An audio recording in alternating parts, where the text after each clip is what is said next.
What's up, guys? Back at you with the post game video. Alabama won the game 42 to 13, um, dominating fashion. Alabama dominated at the line of scrimmage and everywhere where it mattered. Huge victory. Alabama's back was against the wall, and so is LSU. Um, the winning team knew, that they had a chance to make it to the playoffs, and Alabama played with more grit. And I really, really like what they did offensively and defensively. The defense did give up a touchdown at the very end end of the fourth quarter, but there was a lot of backup guys in there and stuff like that. But nevertheless, Alabama dominated. I'm gonna get into the stats. Jalen Miro, man, I think Jalen Miro has counted for 8 rushing touchdowns against LSU. That's insane. I mean, when he gets his legs involved, man, that's the difference maker. It's tough to to beat a team like Alabama when you got a really, really good running attack like they do. I wish they would have did it, in the games that they lost. Him utilizing his legs, but I think he got injured in that Vanderbilt game. You can definitely tell, in this matchup that he seemed, to be more healthy than he has before. But nevertheless, he did a really, really good job today. Definitely the MVP. He went 12 for 18 for 109 yards passing. He didn't pass for any touchdowns. He probably would have had one uh, if Ryan Willis had caught that pass in the first half. But dominating day on the ground. He had 12 carries for 185 yards rushing for 4 touchdowns.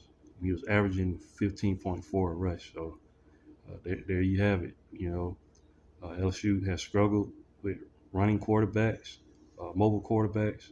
Lennar Sellers and Marcel Reed, both of those guys had a really, really good day running the ball, and LSU just has a problem with mobile quarterbacks. So uh, Alabama's offense exploited that, and he had a really, really good day on the ground.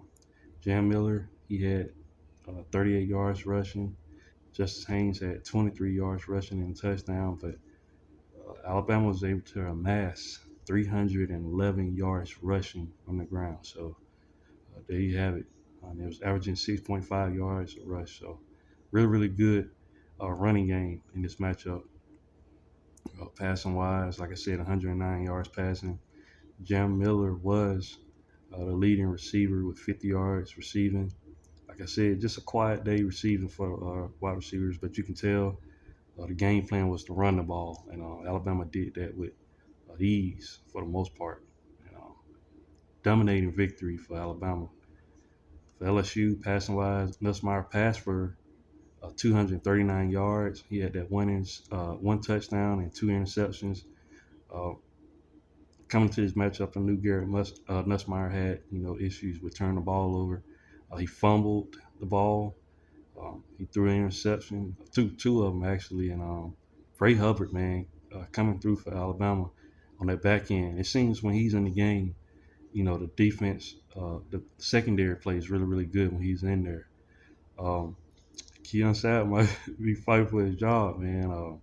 They look a whole lot better on the back end in the secondary. I like Ray Hubbard back there. He's doing a phenomenal job. Uh, Caden Durham, he had 63 yards rushing. He was averaging 7.9. Uh, for the most part, Alabama did his thing as far as, stop and run. But the defense, I can't really complain, man. They did a phenomenal job.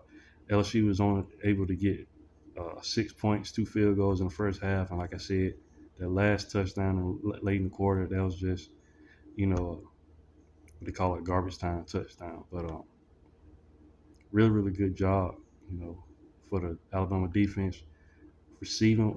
LSU was able to get 104 yards on the ground rushing, so I feel like Alabama could clean that up. But I'm not too concerned about that because even though Alabama gives up a lot of rushing yards, what I've noticed in these games that a lot of the running backs are not really getting loose. They're not really averaging too much. So I think Alabama will clean that up defensively. But really, really good job for Alabama on the defense.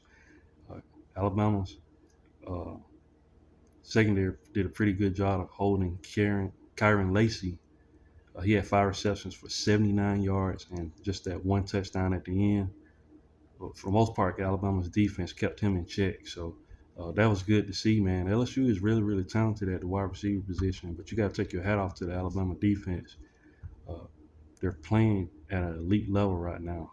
Ever since that Missouri game, it seems like they start to click. Um, Quindarius Robinson got hurt. Hopefully, we can get him back. He was able to walk off.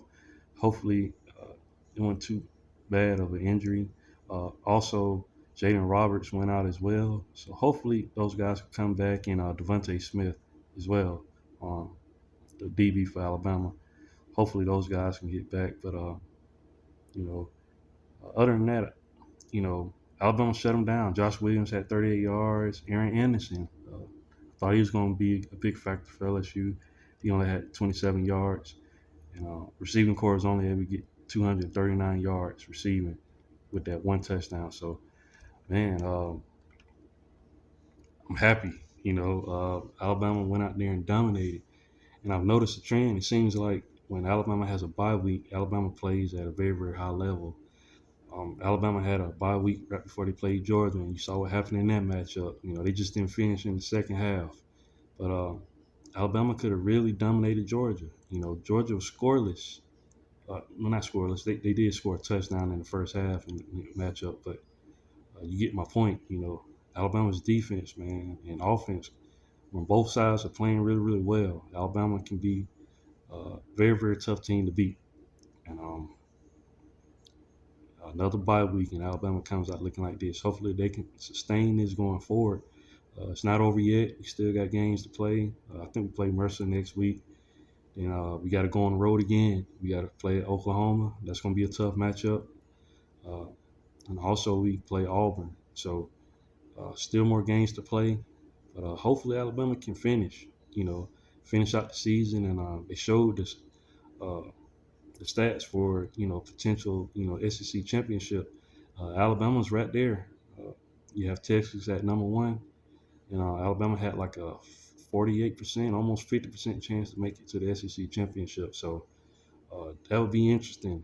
Alabama playing against Texas, that would be really, really interesting. Really, really good matchup. But Alabama can only focus on one game at a time. Hopefully they get it done, and we'll see what the future holds for Alabama. Really, really good win, man. Baton Rouge is a very, very tough place to play. Frank Kelly had a phenomenal stat line. I think he was like 13-0 playing at night in Baton Rouge, and it was a huge victory for Alabama and a dominating victory. So I'm happy, of course, because I'm an Alabama fan. But what do you guys think? Leave your thoughts and comments in the comment section. And once again, if you haven't, please like, share, and subscribe to the channel. And I'll definitely be back with more college football content. Thanks, guys, and roll tide.